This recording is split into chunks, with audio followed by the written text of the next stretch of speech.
Começa agora mais um ETCast. Senhoras e senhores, bem-vindos a mais um episódio do ETCast. Independente do horário que você está ouvindo, muito obrigado por estar aqui nos acompanhando. E na primeira tentativa, a gente está conseguindo gravar esse episódio, prometo para vocês. A gente está aqui há um bom tempo, tentando diversas vezes. E hoje é um episódio muito mais do que especial, com uma convidada que vocês provavelmente amam, que vocês adoram, a nossa queridíssima professora Kátia, que vai se apresentar para vocês. Olá, obrigada Everton pelas palavras tão carinhosas. Obrigada a você que está assistindo e nos ouvindo hoje. Espero poder compartilhar aí com todo mundo um pouquinho da minha história, um pouquinho da minha experiência com a biologia. Então, a gente chamei você inicialmente aqui para falar sobre o Enem, foi meio que de última hora, surpreendi um pouco você, ainda mais depois da nossa confraternização, né? Porque, caso você não saiba, nós escolhemos a nossa queridíssima, nós do terceiro NDS, escolhemos a Kátia como nossa homenageada. Eu vou te contar um segredo perante isso. Como você sabe, no caso você não sabe, a nossa parainfo é a Jaqueline, né? Sim. E quando a Jaqueline foi escolhida como parainfo, você até comentou, você não era num dia de aula seu, você não estava na escola, e ela quase solta uma gafe, porque você comenta no post dela, tipo, nossa, eles adoram você, não sei o que, ela comenta algo tipo, mas eles adoram você também. Ela quase que vaza, assim, que ela já sabia que a gente ia escolher você. Vocês têm muito tempo que a gente ia escolher você. Caramba, e vocês guardam bem segredo, hein? Eu tinha que guardar, né, senão tinha linchado pela sala, então, pelo bem da comunidade, pelo pacto social ali, a gente resolveu, todo mundo se manteve quieto, mas agora deu certo. Agora você, nossa homenageada, até ganhou um presente, quer mostrar o presente pra... Olha que coisa maravilhosa que você mostrar o presente pra todo mundo aí. Olha que coisa linda. Não, é lindo. Essa turma é muito especial mesmo. Vocês são muito queridos. Desde o nosso primeiro ano aí. Faz 15 anos que eu sou professora na ETEC. 15 anos? Faz 15 anos. Então, assim, o meu vínculo com essa escola, se tem algum aluno que elogia o meu trabalho, que gosta das minhas aulas, eu digo que isso é fruto da minha interação com vocês. Então, se não fosse essas tentativas e erros, ajustes no meio do caminho, eu não seria a professora que eu sou hoje, né? Então, eu devo muito a essa escola, aos alunos que passaram por aqui, que são muito especiais para mim. Então, aqui eu queria falar com você, não só um pouquinho sobre o Enem, que rolou o Enem, né? Falar um pouco das questões de biologia, como poderia ter sido melhor, porque já passou, né? Não é mais aulão, já passou. Agora já não tem mais o que fazer. Não tem muito o que fazer, é chorar, ou também sair pro pessoal do segundo ano, né? O pessoal do segundo ano tá aí, pode fazer, tentou fazer nesse ano, exato, ou não tentou, vai fazer ano que vem. Então é um ótimo caminho. E a gente aqui também vai falar um pouco sobre biologia em si, que a biologia, assim como todas as matérias, a gente sempre aprende a teoria de como aplicar, do que vai cair no vestibular, mas é uma matéria muito mais abrangente. Você se apaixonou, muito provavelmente, por razões mais específicas. Eu queria que você compartilhasse histórias interessantes que envolvam biologia. Você falou que tem séries, tem diversos meios até de entretenimento que falam muito sobre esses casos bem interessantes. Isso é verdade. Então, assim, primeiro eu escolhi biologia, eu já tinha saído do ensino médio. Mas você já estava certo, você já queria biologia desde o ensino médio ou você saiu na verdade sim, eu fiz o ensino médio, como os alunos daqui da escola faziam cursos técnicos, eu também fiz um curso técnico. Você é uma aluna da ETEC? Eu não sou uma aluna da ETEC, eu fiz um outro curso técnico, na minha época tinha já ETEC, eu sou de Campinas, tinha ETEC de Campinas, mas eu quis fazer um outro curso que não tinha lá. Então, mas também era um ensino como nós, em técnico junto com o ensino médio? Isso, era ensino médio junto com o ensino técnico. Cutuca, Instituto Federal, algo do gênero? Isso, a diferença era que eu estudei para ser professora, né? Então os meus estágios, que na época eram obrigatórios, eu ia para as escolas de educação infantil, de Fundamental 1, e assistia as aulas da professora, e brincava com as crianças e tudo mais. E aí quando eu terminei o meu ensino médio junto com o ensino técnico, eu fui fazer cursinho, porque até então eu não tinha escolhido uma área de fato, né? E nas aulas do cursinho eu comecei a me interessar pela disciplina de biologia, porque tinha bastante desenho, cores, nomes diferentes e acho que curiosidades também que eu tinha na época e ainda tenho, né? Então eu gosto de ficar no meio do mato, eu gosto de conhecer bicho diferente, eu gosto de trocar ideia. Você já viajou assim para locais que você já interagiu diretamente com animais? Já, assim, uma uma atividade muito marcante para mim foi na época da faculdade. Eu fui fazer um estágio com o pessoal da USP de São Paulo. Eles tinham um projeto que chamava Ecosteiros. E eles faziam um trabalho de educação ambiental marinha. E foi ali que assim, eu conheci uma região, né, que é da Ilha Anchieta, em Ubatuba. A gente recebia os visitantes da ilha ao longo do dia e depois no final do dia a gente ficava na ilha mesmo, comia, não tinha rede elétrica na época ainda, então a gente tomava banho gelado, comia, né, de uma maneira mais simplificada ali. E a gente passou aí, são 4 semanas de projeto, né? Eu passei só 2 semanas com eles, mas foi assim, muito legal, porque aí depois mudou sua perspectiva do que você já conhecia totalmente, ou... Ah, sim, porque eu fiz faculdade no interior, né? Então, assim, quando a gente vai pro litoral, a gente conhece uma outra realidade que é diferente da nossa. Isso é legal e você, assim, você tem comunicação com outros estudantes de outras universidades, tanto universidades estaduais quanto federais, de cursos diferentes. Então, eu fazia biologia, tinha gente que fazia oceanografia, tinha gente que fazia veterinária. Então, tem várias formações diferentes, né? Uns estavam na iniciação científica, outros só ainda na graduação, outros já estavam fazendo mestrado e doutorado. Então, essas atividades fora de sala de aula só complementam o que a gente estuda, né? É interessante porque, se é uma dúvida com você, tipo, por exemplo, o meu curso, como você bem sabe, é o curso de Desenvolvimento de Sistemas. E muitas das pessoas entram, vão se identificar, caso realmente gostem da área, mesmo que não tenham muito conhecimento, sobre, tipo, eu quero entender como funciona. Pela mesma curiosidade inicial foi essa. Poxa, como assim? Eu uso meu celular, eu uso aplicativos, como que isso é feito, como isso funciona? Aí, tipo, usa tal coisa, mas eu quero mais como funciona a ferramenta que eu tô usando para produzir aquilo. Como funciona aquilo? De onde surgiu? Então, tipo, é uma curiosidade semelhante, tipo, o ser humano tão cheio de partes, tão complexo, os animais, você queria, como funciona isso de verdade? É por aí que vem essa curiosidade na biologia? Eu acho que sim, isso é muito particular, né? Eu digo, como professora de biologia, eu falo, olha, eu não tô aqui para que todos os alunos queiram ser biólogos. Eu vou mostrar uma diversidade que a gente pode aprender, né? Aguçar a curiosidade de alguns. Uns gostam mais, outros gostam menos, outros às vezes gostam só da aula, mas quando ficam sozinhos em casa não querem estudar disciplina, porque tem isso também, né? Eu, quando estava no ensino médio, eu gostava muito de história. Você estudava história muito? O meu ensino médio foi mais voltado para a área de humanidades. Então, as disciplinas de história, filosofia, sociologia, eram disciplinas que aparentemente eu tinha facilidade, né? Porque eu tinha muito dessas matérias na escola. Mas aí eu fui percebendo que assim, eu gostava, eu ficava encantada com os meus professores. Então assim, durante a aula, nos debates, eu ouvia os professores falando, os meus colegas debatendo. Mas quando eu voltava para casa, não era aquela alegria que eu tinha na escola. Os professores instigavam a sua vontade. Então é isso que você tenta fazer nas nossas aulas? Aí você tenta, se espelhar naquilo que você realmente te instigava, que fazia você prestar atenção na aula e ter interesse naquilo, pelo menos por aqueles assim, 50, uma hora e meia que tinha ali. Eu penso assim, a gente é obrigado a estudar esse componente no ensino médio, né?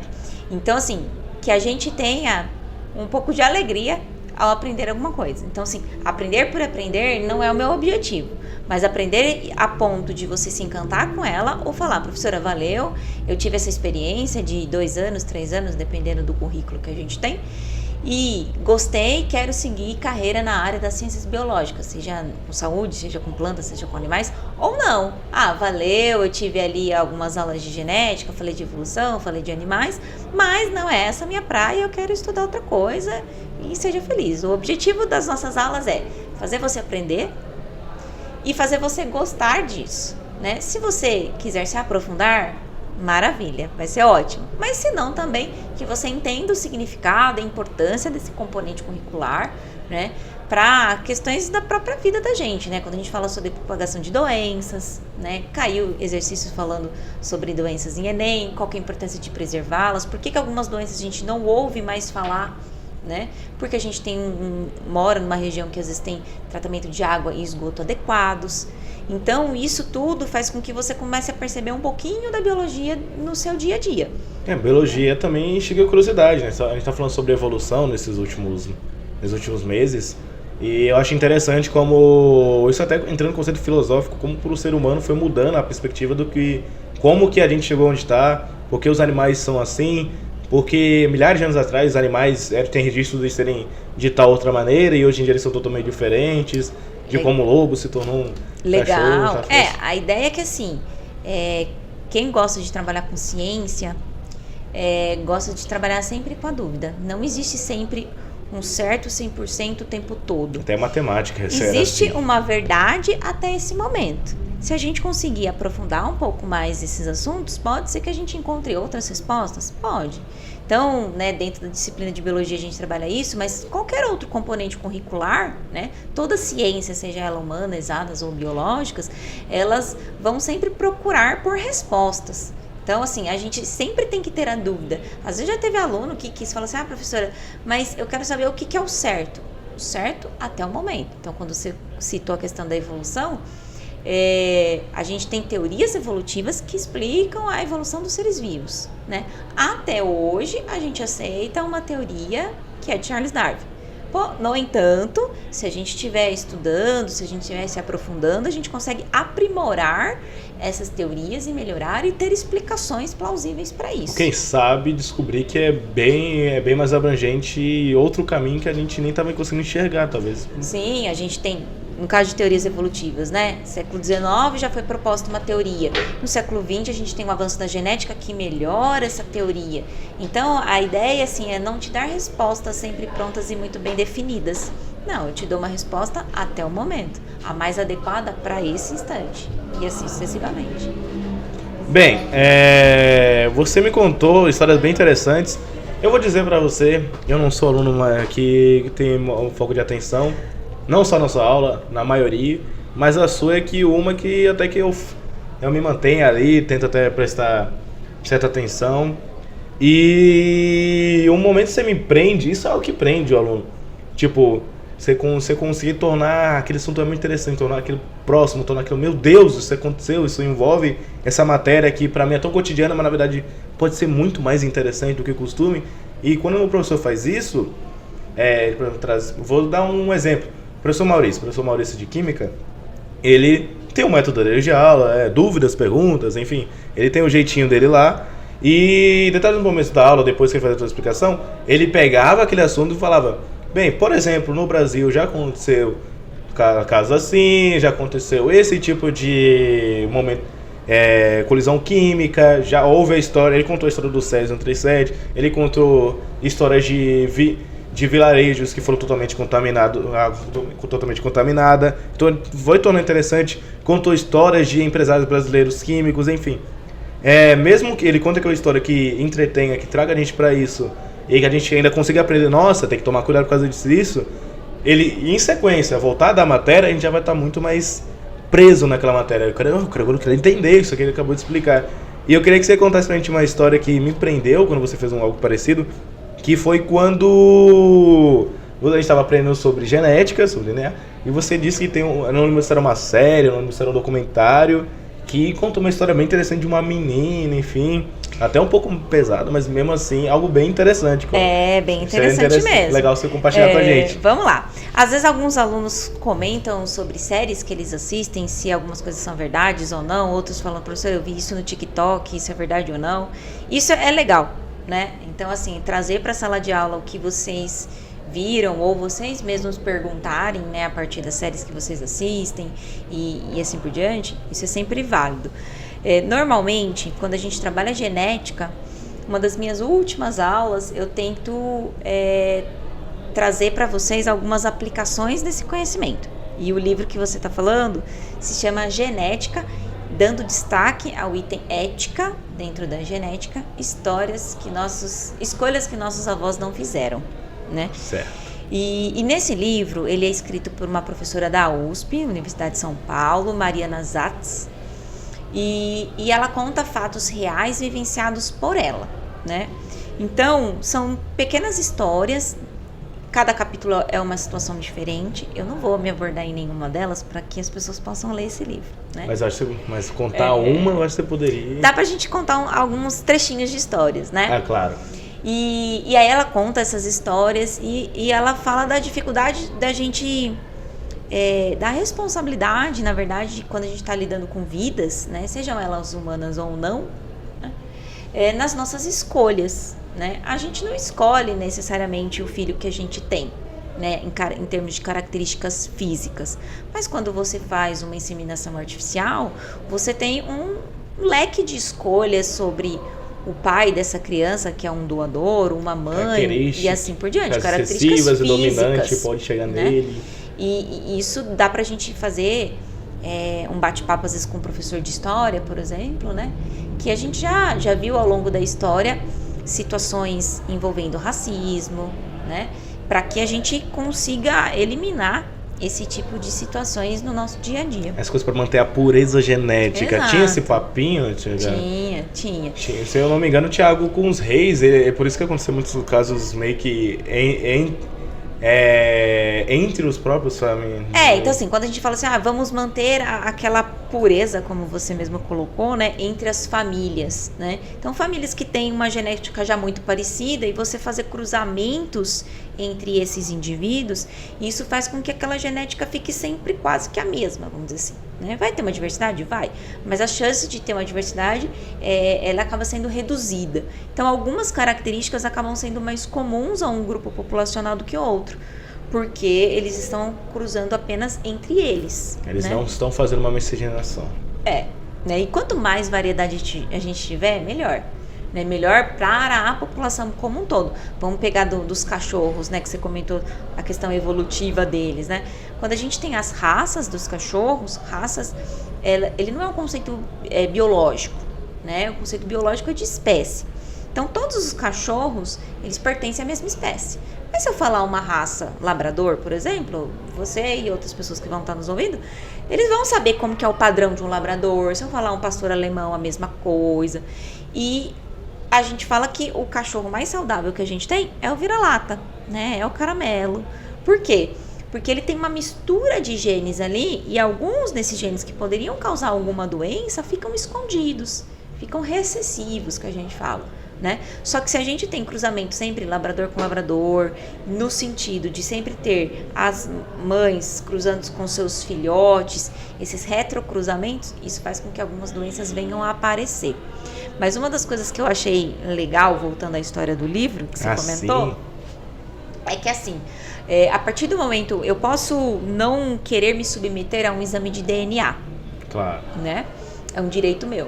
Mas a partir do momento que eu perco algum vestígio meu biológico e você queira fazer algum teste, isso é possível. Então, se uma pessoa pode, por exemplo, eu Everton, me recusei a fazer um teste de DNA, eu falo, não sou, sei lá, paternal. Eu não sou o pai. Eu, Everton, não sou o pai. E não quero fazer o teste. Não quero fazer o teste de... Aí, não quero fazer o teste de DNA. Vai ter que fazer. Eu vou ter que fazer, eu sou obrigado. Vai ter que fazer. A justiça brasileira, ela entende que toda criança tem um pai.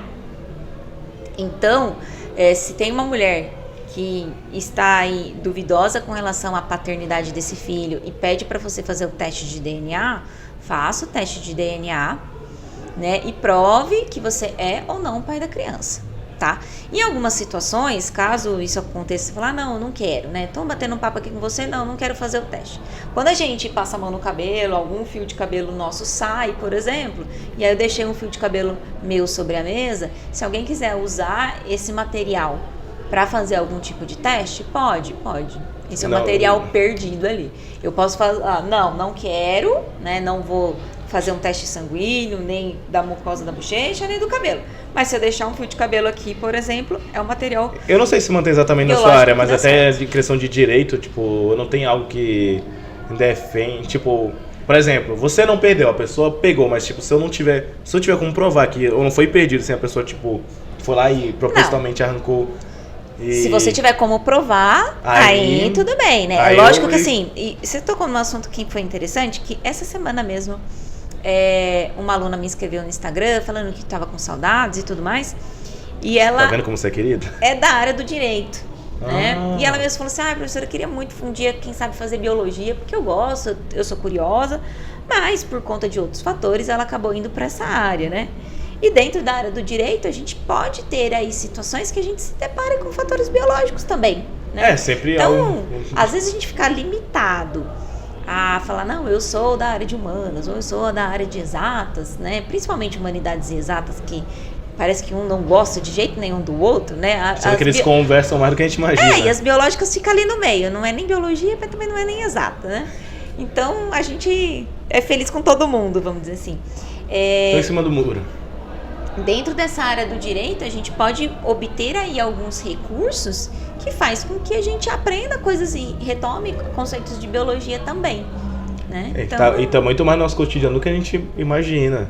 Com certeza. Você falou o caso dos cachorros, até você falou o livro se chama Ética. Escolha que nossos avós não fizeram. O que é interessante, a biologia também envolve muito sobre ética, então. Porque, por exemplo, vou dar exemplo, tanto dos cachorros, né? Voltando pros cachorros, tá tudo conversando, olha só. Tá. Eu já cheguei a ver discussões sobre, por exemplo, porque também você pode usar a biologia de forma mais artificial. Os cachorros, muitos deles foram feitos por cruzamentos forçados, raças que não necessariamente normalmente conversariam no meio ambiente, eles foram forçados a cruzarem para prol do humano, que eu quero um cachorro que tem tal temperamento e tem tal porte físico. Aí eu vou juntá-los, mesmo que eles não fossem cruzar normalmente. Então, isso foi acontecendo e claro que houve muitos erros. Por exemplo, você vai ver um cachorro tipo um pug, é um cachorro muito mais limitado, um cachorro que tem problemas respiratórios, ou uma raça como essa ou outras que tem excesso de pele, você vê até que tem que tirar a pele com o tempo, uma orelha muito pontuda que pode chegar a atrapalhar ele. Assim, existe na natureza o que a gente chama de seleção natural. Nessa seleção, a natureza vai selecionando aquele ser vivo, aquelas características genéticas que são mais favoráveis para o crescimento e desenvolvimento dele. Quando você fala da questão do pug, de fato, ele tem algumas dificuldades, vamos colocar ali as respiratórias, que em termos naturais, provavelmente aquela combinação genética não é nada favorável. Ele morreria se não tivesse ser humano ali. Não sendo favorável, ele seria eliminado. Porém, existe um valor ali econômico por detrás daquela raça, que é um cachorro bonitinho, que é um cachorro agradável, que é fofo, que, né, muita gente tem aí apreço por ele. Então, a espécie humana aprendeu a manipular alguns genes, para quê? Para que tenha um refinamento deles, e quando você fala da raça pug, eu já consigo vir à minha mente aquela configuração de animal. A gente colocou isso no nosso imaginário popular também. Isso já é uma seleção que a gente chama de seleção artificial, né? E isso seria eticamente errado? Ou seria... Não é errado. Isso é comerciável, claramente. O que a gente tem que avaliar aí é a questão dos maus tratos com relação ao animal. Né? Porque assim, essas fêmeas vão ficar procriando por quanto tempo? Né? São cachorros que vivem e tem problema, eles nascem já garantindo que ele vai ter algum problema, vai sofrer no momento. Então assim, enquanto essas fêmeas forem bem cuidadas, pensando, né, na questão do bem-estar animal, quantas gestações elas podem ter, o número de filhotes que elas têm, que elas não sejam muito novas durante a prenhez. Então assim, a gente tem que pensar no cuidado e no respeito do animal, né? Já vi uma situação que aí foge um pouquinho do que você está falando, mas é com relação aos cachorros, né? Que aí o que é ético, o que não é assim, uma empresa, eu não vou falar o nome do país porque eu não tenho certeza, mas é asiático. Okay. Então, o que essa empresa faz? Você tem o seu cachorro, independente de qual raça, vira-lata que seja, e aí você gosta tanto dele que você quer ter aquele cachorro para sempre com você, vamos dizer assim. Mas você sabe que ele vai morrer. Vai morrer. Né? Então, o que essa empresa faz? Ela coleta material genético desse seu cãozinho e você paga para essa empresa armazenar esse material genético. No futuro, quando ele virar a morrer, e você quiser ter um cachorrinho geneticamente idêntico ao que você tinha, você tem acesso a essa empresa, né? Conversa com eles para fazer a inseminação em uma outra cadelinha para gerar um animal geneticamente idêntico ao que você tinha. Né? Praticamente uma clonagem. É uma clonagem, praticamente, né? Só que assim, o que a gente avalia disso tudo, né? Primeiro, essas células coletadas e que foram geradas no futuro ali, para ter um novo cãozinho igualzinho que você tinha, elas já são células velhas. Então a expectativa de vida desse novo cãozinho com a mesma genética do anterior, ela é mais baixa. tá? Segundo, é uma técnica cara para você fazer a retirada dessas células, armazenamento delas, né, manter ali no nitrogênio líquido ou outras, né, formas de armazenamento, que aí nem eu sei muitos detalhes sobre isso, é muito caro. Então, expectativa de vida baixa, técnica muito cara. E assim, eu tenho meu animalzinho que eu queria de volta, mas eu sou a mesma pessoa. Eu moro na mesma casa, eu tenho os mesmos costumes. Então eu posso ter um animal que é geneticamente um clone, mas o comportamento dele não vai ser o mesmo. Porque às vezes quando você tinha o seu cachorro, quando você tinha 15 anos, você morava em casa, você tinha pessoas morando junto com você, você tinha uma rotina escolar. E querendo ou não, quando você... Se você é adulto, muda tudo. Então o comportamento do cachorro também vai mudar. Às vezes o cachorro nem não necessariamente mudou, mas tipo, como você mudou, a sua visão sobre aquele animal também pode mudar. Tipo, nossa, que quando eu lembro na infância, meu cachorro não era assim. Não é que seu cachorro mudou, sua perspectiva sobre ele pode ter mudado também. Tudo isso muda, exato. Então assim, genética idêntica é uma coisa. O fenótipo que a gente fala, que seria um termo técnico, é o que ele expressa, é outra. Muda totalmente, não então, vai assim, ser... eu posso ter dois indivíduos gêmeos idênticos, mas que têm hábitos alimentares diferentes, que têm hábitos esportivos diferentes, eles vão se expressar de maneiras diferentes. Vou até citar o caso de dois colegas meus, já que estamos falando aqui. Eu tenho dois colegas, meus vizinhos, que são irmãos gêmeos, e eles vivem em conflitos, enfim, e eles são muito diferentes. Tanto que, apesar de eles serem gêmeos, você vê, claro, você olha eles e fala, são irmãos gêmeos. Eles... Um é mais introvertido, outro é mais extrovertido, um gosta de fazer isso, um tem opinião tal, um tem tal vivência, um tem tal relação com a família, outro tem tal... E tipo, até o corte, então, tipo, você, ao ver eles, você sabe quem é quem, mesmo que eles são irmãos gêmeos. Sim. Se eles estivessem com a mesma roupa e o mesmo corte, eu saberia identificá-los. Então, assim, o que eu acho bonito da biologia também é isso, sabe? É a imprevisibilidade. Você pode ter clones, mas você sabe que o comportamento é diferente. Mas não é meio frustrante? Você estuda isso tudo pra gerar tal resultado e você ainda pode ser imprevisível? Tipo, claro que aumenta essa chance. Aí também tudo vai dependendo do objetivo final, né? Não é que tudo é imprevisível. Existem probabilidades. E tem mais então, assim, e menos probabilidade. Exato. Então, assim, a matemática, apesar de alguns alunos acharem que a matemática é uma coisa e a biologia é outra, não, a matemática ela está dentro das áreas das biológicas. Quem for seguir essa área vai estudar matemática, vai estudar física, biofísica, estatística, bioestatística. Então, assim, existe uma previsibilidade para as coisas, né? Então, assim, quando a gente fala de mudanças climáticas, das alterações do clima, fugindo completamente do assunto, não é nada previsível. Não, é previsível sim. Né? Tem como a gente, na verdade, precisa estudar essa previsibilidade. É que a gente não tem, às vezes, os recursos disponíveis, as tecnologias disponíveis para isso, né? Alguns países são mais desenvolvidos em termos de tecnologia do que outros, mas enquanto a gente, o campo das ciências, independente de qual seja, ela é muito grande, uma vida é muito pouco para isso, né? Para a gente poder estudar, e acho que assim, uma das coisas que eu acho mais legais de estudar é isso, é você ter certeza de que nada é... Você sempre vai ter que estudar mais e você mais. Você sempre vai estudar, sempre vai ter alguém melhor que você, sempre você vai ter em quem se inspirar e sempre você vai servir de inspiração para outros. Então, a gente não deve se sentir mal porque pensar, nossa, eu nunca vou ser o melhor. Pensando, talvez um dia você seja o melhor, mas eu nunca vou ser o melhor. Mas você não tem que ver isso como algo ruim. Você tem que ver algo bom porque significa que sempre dá pra você ter aquele gás, tipo, sempre dá pra melhorar. Sempre dá pra melhorar e assim, você pode ser muito bom, mas é um período muito bom. Né? Então a gente pode pegar atletas. A gente envelhece, a gente morre. Né? Então assim, quem é o melhor atleta? Talvez assim, o primeiro que se destaque vai ser lembrado por mais tempo. Mas isso não quer dizer que ele é o único. Não. Talvez ele vire o 5. Tipo, por exemplo, o Pelé. Exato. Podem até tentar argumentar. Pô, o Pelé, hoje em dia, se jogasse contra tal jogador, não venceria. Eu não vou entrar nessa discussão. Tudo bem, mas dentro do período dele, que ele jogou, que ele estava na ativa... tanto. Marcou. E como ele foi, vamos dizer assim, o primeiro... Ele ficou em destaque. Igual teorias evolutivas. A gente aprende sobre Darwin. Ele criou essa ideia assim do nada, teve uma mente brilhante? Não. Ele estudou outros pensadores também, ele só conseguiu reunir ideias, fazer, lógico, as suas contribuições também, mas ele foi o primeiro a publicar e ter as suas ideias aí expostas, vamos dizer assim, para o mundo. Mas também tem que expor o que você tem, não pode só ter, você tem que expor também para poder... Exato. Então assim... Quando a gente fala, né, dos eventos que a gente tem aqui na escola, né, as divulgações científicas, você vai para uma feira para divulgar o seu trabalho. Não fala isso não, que dói o coração. Mas isso é maravilhoso. Você vai lá para divulgar o seu trabalho, mas você vê que tem tanta gente boa, tanto quanto você, com outras ideias, que quando você volta cheio das ideias. Né? É uma delícia a gente poder conversar com o professor Ronei. Consegue acrescentar a sua ideia, né? Você pensa, ouvir tal coisa que dá pra adicionar ao nosso projeto. Então, assim, incrível. por que às vezes os alunos falam, nossa, eu não sei de onde que o professor Ronei tirou essa ideia?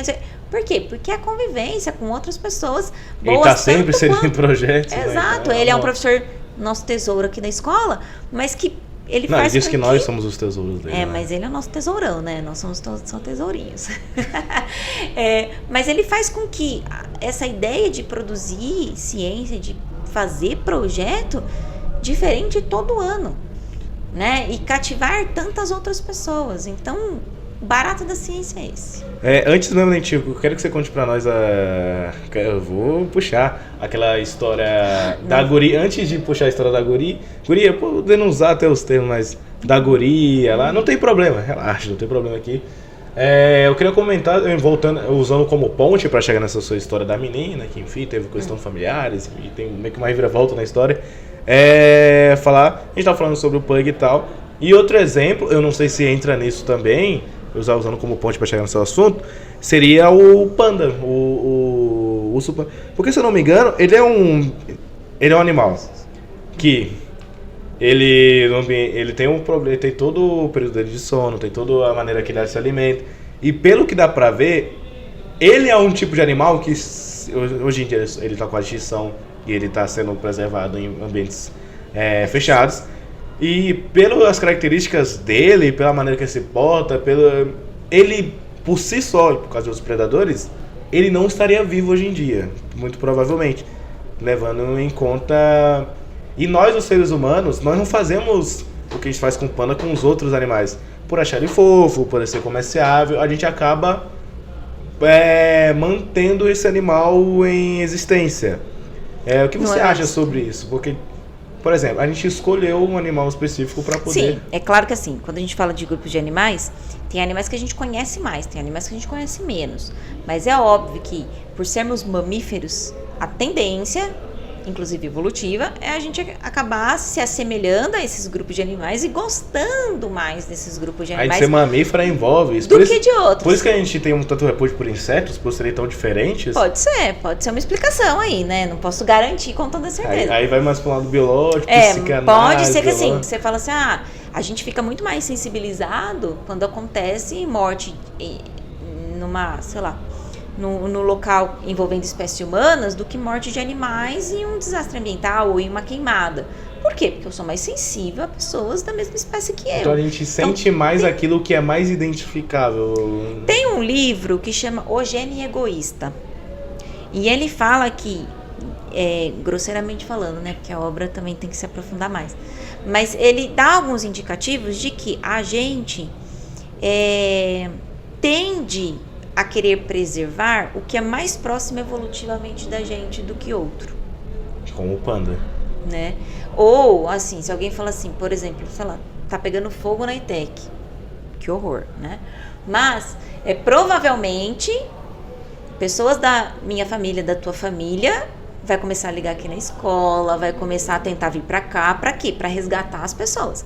Não só as pessoas geneticamente que compartilham o mesmo gene que elas, mas pessoas que a gente tem minimamente afinidade. Muito mais do que pessoas, às vezes, em outras cidades, que nem conhecem essa escola e tudo mais. Falam, nossa, aconteceu esse incidente naquela unidade escolar. A gente se sensibiliza, mas não tanto quanto aqueles que estão, de fato, mais próximos. Isso é interessante, até puxando um pouco a atenção para umas ideias malucas que eu tô tendo agora. Deus, Não, calma, envolvendo isso. Sobre... Até um pouco de devaneio sobre esse assunto. Porque, tipo, a biologia, sempre que eu acabo encontrando um assunto sobre psicologia, eles pegam muito pra, tipo, eles explicam por que você é assim, enfim, assado, família, voltando pro passado, e você sente isso, que é um mecanismo de defesa, enfim, envolvendo tudo isso. Mas em algum momento, eles sempre chegam num fator biológico e evolutivo, tipo, você sente medo e tem ansiedade disso porque os seus antepassados isso, porque a genética levou a gente a isso.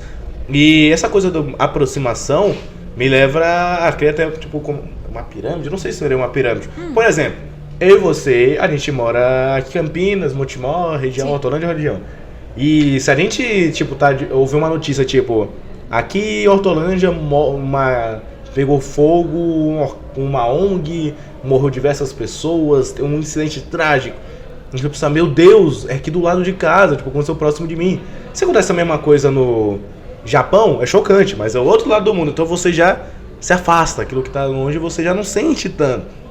Aí até saindo do humano, se morre um cachorro é muito trágico, mas não é um ser humano. Alguns sentem mais pelo cachorro, mas enfim. Aí da mesma forma que, mas é interessante, a gente ainda sente. Aí chega, por exemplo, a gente tá andando na rua, a gente pisa num inseto e mata ele, a gente nem... Então, tipo, quanto mais afastado geograficamente e evolutivamente, menos empatia a gente tem por aquele Pode ser. Por faz aquele sentido. ser. Não sei dentro da área da psicologia, né, das humanidades ali. Mas fala um pouco sobre na faculdade, por causa que sempre psicologia acaba voltando pra biologia, ou nem envolve. Não, eu pelo menos não tive nenhum componente curricular que falava sobre isso. Interessante, porque talvez porque a psicologia não seja uma ciência até que recente comparado com não, é que assim, dentro dos cursos, né, de graduação, a gente tem alguns componentes que são obrigatórios do curso e outros que são optativos. Né? Então, talvez, dependendo, né, ainda que a faculdade que eu fiz tinha o curso de psicologia. Tá? Então, às vezes até tinha um componente curricular que pudesse abordar algum tipo de assunto semelhante a esse, mas eu não fiz. Então, não posso aí dizer que eu vou lembrar disso com certeza quando trazer um psicólogo aqui, eu vou lembrar disso, eu vou citar essa conversa. E antes de ir para um assunto que eu acho que você vai gostar muito, gostaria que você contasse essa loucura genética, dessa história familiar que aconteceu. Relaxa. Ele quer que eu conte a história de qualquer forma. É Qual claro. é a ideia, né? Vou puxar o corte Um pouquinho aqui. da historinha. Vou puxar o corte, puxar... Quando a gente fala da ética na genética, nessa história que ele tá falando, que ele quer que eu conte, mas eu não vou contar. É assim. Tudo bem, leia um livro. Leia um livro. Quando a gente tá, né, eu quero saber, procurar um determinado gene no meu indivíduo. Não tem como eu procurar um gene sem ter acesso a toda a sua informação genética. Certo. Então é a mesma coisa que eu pegar, por exemplo, para você e falar assim, por favor, pegue uma caneta que está dentro da minha mochila. Você só vai na mochila pegar a caneta.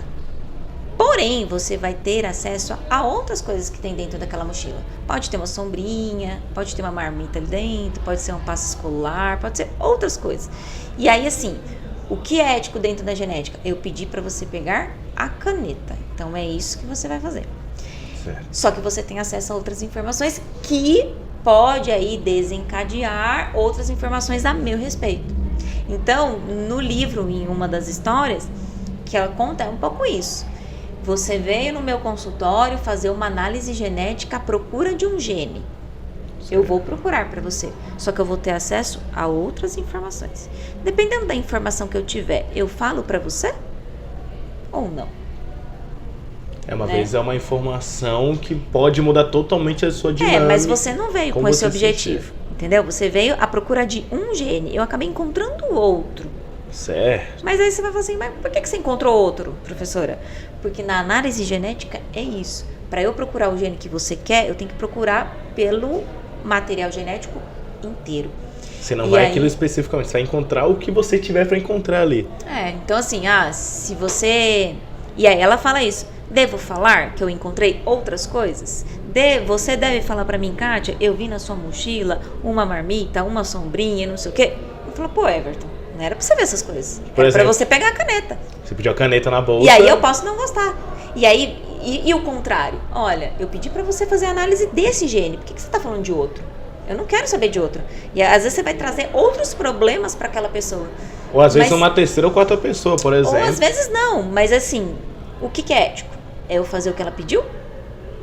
Ou eu ter todo acesso à informação que ela quer? E falar eu tenho uma informação dela e eu não vou. Eu passo ou não passo pra ela? Eu posso passar porque é o direito dela. Mas ao mesmo tempo. Mas ela pediu? Não.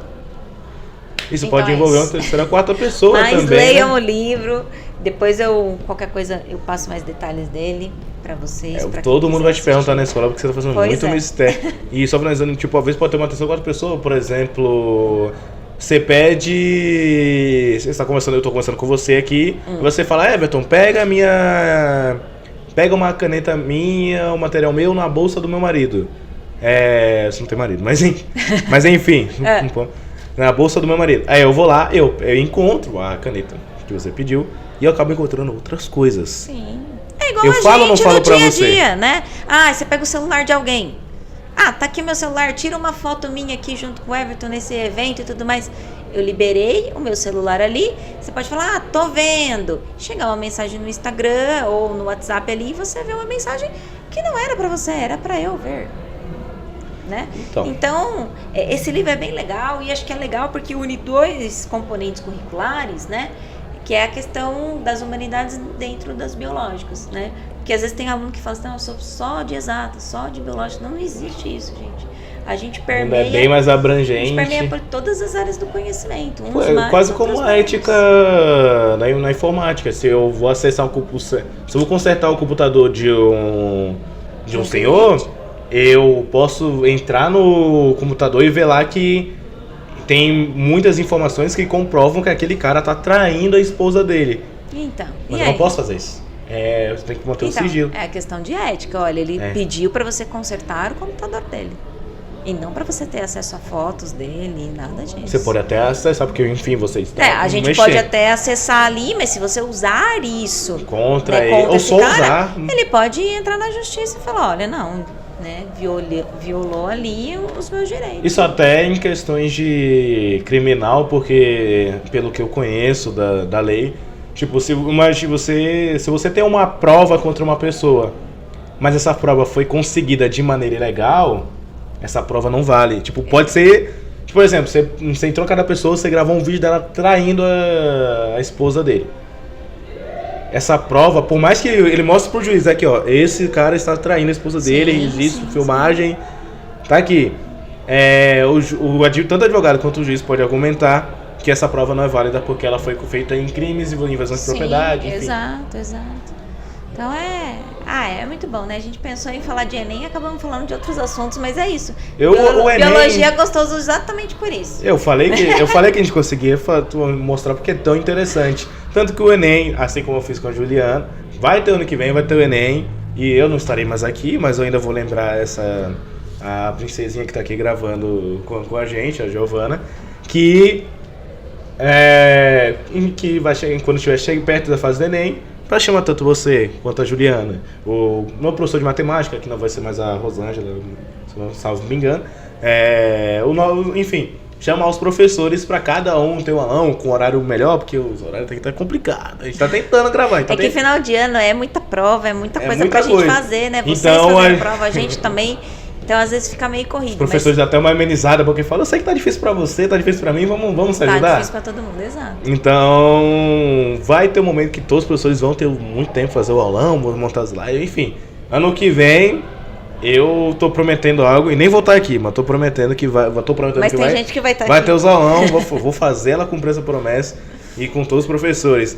Mas já que a gente pode entrar ainda no assunto o último assunto aqui que eu acho que para você falar um pouco, que é bem interessante.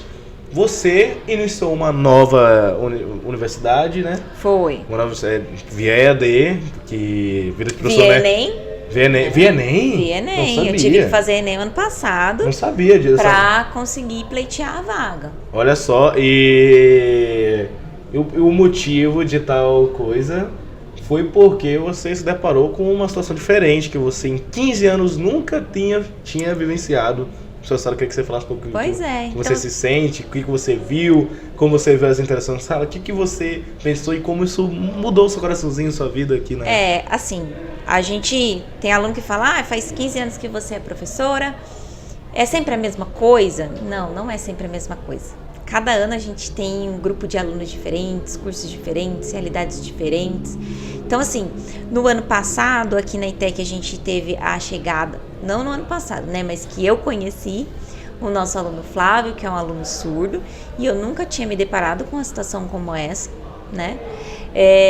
E aí, assim, é uma mistura de sensações, né? Dá um pouco de medo, mas é ao mesmo tempo curiosidade, é um desafio profissional dentro da minha estabilidade, falando, não, eu conheço o meu componente, eu domino essa área, eu já tenho 15 experiência. anos trabalhando, você já então, domina assim, bem. tô tranquila, mas tem uma coisa diferente, né? Tem algo a ser adaptado. E achei que, assim, a presença desse aluno foi muito significativa para a escola, não só para as minhas aulas, mas para a escola, para os alunos que estão no entorno dele e fora dele também, né?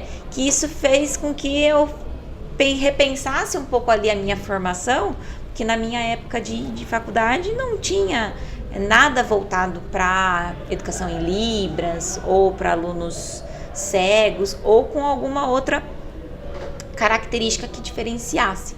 Então, no ano passado, eu gosto muito de provas, eu acho que ter provas é um momento que a gente para e começa a pensar em estratégias de estudo para ter sucesso, né? E gostando dessa coisa de provas, de elaborar provas, eu gosto de ficar pesquisando exercícios para vocês, eu comecei a me interessar e falei, acho que eu quero fazer alguma coisa voltada para a área de educação especial, né?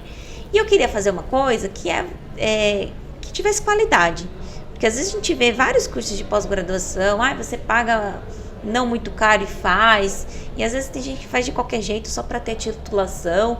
Meu objetivo não era esse, meu objetivo era aprender. Era realmente evoluir como educadora. Exato. Então, assim, essa nova graduação, que eu espero concluir, né, demora 4 anos para fazer, é EAD, mas eu tenho aulas que eu tenho que chegar em casa, ligar o computador e assistir as aulas, porque elas não são nem sempre gravadas. Isso faz com que eu tenha disciplina, né, e que eu melhore a minha prática. Então, no final do ano passado, eu fui procurar por universidades que ofereciam cursos nessa área, só que teria que ser EAD, porque a gente tem uma rotina de trabalho. O professor não para um segundo, nem nas férias, que eu saiba. Então, ano passado eu fiz a prova do Enem, né, e consegui uma nota para poder cursar licenciatura em Educação Especial pela Universidade Federal Rural do Rio de Janeiro. Então, hoje eu estou no 2º semestre ainda, tá muito no comecinho, mas assim, a turma do Flávio, né, me encantou demais e fez, mais uma vez, repensar a minha postura dentro de sala de aula, quais são os meus objetivos dentro de sala de aula, e eu espero que eu tenha importância para essa turma, assim como eles tiveram para mim. Mas claro que tem, né? Então, às vezes a gente fala, primeira turma, os primeiros alunos. Não, cada ano é um ano, cada ser humano é outro. E acho que aqui, né, tá provado assim, que a nossa relação foi muito boa, que eu consegui atingir bons resultados com vocês. E espero que ser lembrada por vocês, assim como vocês serão para mim, por muito tempo, viu? Por muito tempo. Vai ser lembrada sim, até porque você foi uma ótima professora, não só para nós. É professora que todo mundo fala bem aqui, maravilhosa. Você segue fazendo um trabalho incrível. E o fato de você estar fazendo na universidade mostra para nós alunos e até para os outros professores, olha que educadora que está voltando a aprender para poder educar mais. Sempre. E isso é algo que acho que todo mundo valoriza muito em você. Obrigada. Porque você está sempre tentando adaptar a aula, tornar ela mais interessante. Você adaptava a aula pro Flávio, você tornava ela mais interessante. Você você realmente vestiu a camisa para tentar acho que adaptação. Você teve projetos em outras salas que a pessoa ganhava um crédito, um pontinho extra ali, complementava na nota final. Que você foi comer com não entendi, foi uma competição ali? Ali foi um joguinho que a gente fez, era algo competitivo mesmo. Sobre biologia. Sobre biologia dos animais.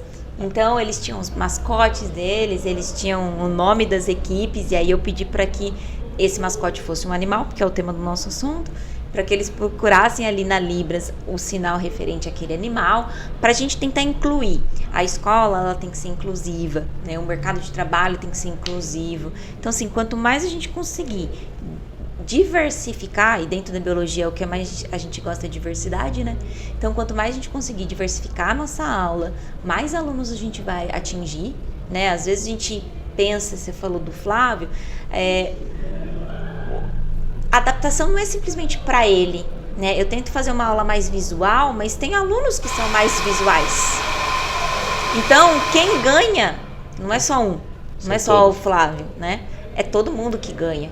E inclusive eu. Para mim, quem mais saiu ganhando nisso tudo, eu achei que fui eu. Porque fez com que eu pensasse na minha prática, fez com que eu me lançasse desafio para voltar a estudar, me lançar desafio para fazer um curso EAD, que também não é uma coisa simples, né? Então, acho que sim, todo mundo ganha. Com a diversidade, todos ganham. Que conversa legal que foi com Obrigada. você. A gente falou sobre biologia, falou muita coisa aqui. Obrigada mesmo. E vai ter em breve não, vai demorar um pouco, porque o Enem do ano que vem vai vir. Vamos esperar, vamos descansar um pouco, tem outras provas aí por vir. A gente vai falar muito ainda. Que bom que você tinha até montado um pequeno slide pra falar. Que bom que você não vai usar toda, porque Nem uma hora ou outra precisou. você vai ter que, a gente vai ter que pedir pra você, porque a gente fez o Enem, eu devo ter acertado 3 de 15.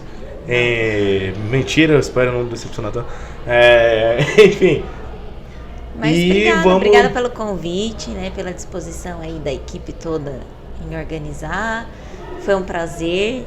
Eu acho que eu fiquei menos tímida, não sei. Você fez uma cara de, meu Deus, eu tenho que aparecer na câmera quando... É diferente, eu prefiro fazer ao vivo do que gravado. Acho que gravado dá É que mais gravado, vergonha. é que se ao vivo, se você errar, ninguém vai estar vendo. Mas é muito chique, entendeu? Essas coisas. Mas foi muito bom, muito bom. Obrigada. Muito obrigado mais uma vez. Obrigado por ser essa professora maravilhosa. Valeu. E porque você é a nossa homenageada, né? Você escolheu você exatamente por você se importar tanto com a gente e ter se tornado assim uma professora indispensável, né? Até eu não sei nem o que dizer mais. Imagina, obrigada. É sempre um prazer. Conte comigo sempre. Amada por nós e por muitas outras turmas. Obrigada. E é isso, minha gente. Mais alguma coisa pra dizer, Kátia? Alguma coisa pra dizer pra câmera, pra todo mundo? Só agradecer, obrigada, desculpa aí qualquer coisa. E é isso, valeu. É isso aí, gente. Muito obrigado e até mais.